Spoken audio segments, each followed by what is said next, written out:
रौनक इफ्तार में ऐन इफ्तार के वक्त आपको एक तोहफा मिलता है वजीफे की सूरत में। मुफ्ती गुलाम दस्तगीर साहब रोज़ाना एक वजीफा आपको बताते हैं। जी आज का वजीफा मुफ्ती साहब।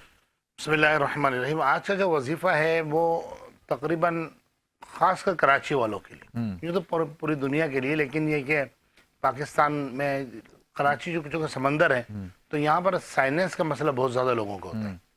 इसी तरह नाक की हड्डी अक्सर लोगों की टेढ़ी हो जाती है, हाँ नाक का गोश्त बढ़ जाता है। हाँ अच्छा, डॉक्टर इस पर सजेस्ट करते हैं कि आप ये तो ड्रॉप वगैरह डाल के काम चलाएं कि नाक खुली रहे, या फिर आप जो है ना ऑपरेशन करवा लें। लेकिन ऑपरेशन भी सक्सेस नहीं होता है इसका। आमतौर पर जहाँ तक मेरी मालूमात है, डॉक्टर्स ने बताया कि जब ऑपरेशन इसका करवाते हैं तो कुछ अरसे बाद दोबारा वो मसला खड़ा हो जाता है। सही, तो इसका मतलब ये है कि करीब करीब नामुमकिन बात है कि ये मसला हल हो। ठीक है। तो इसके लिए एक बहुत आसान सा वजीफा मैं बता देता हूँ।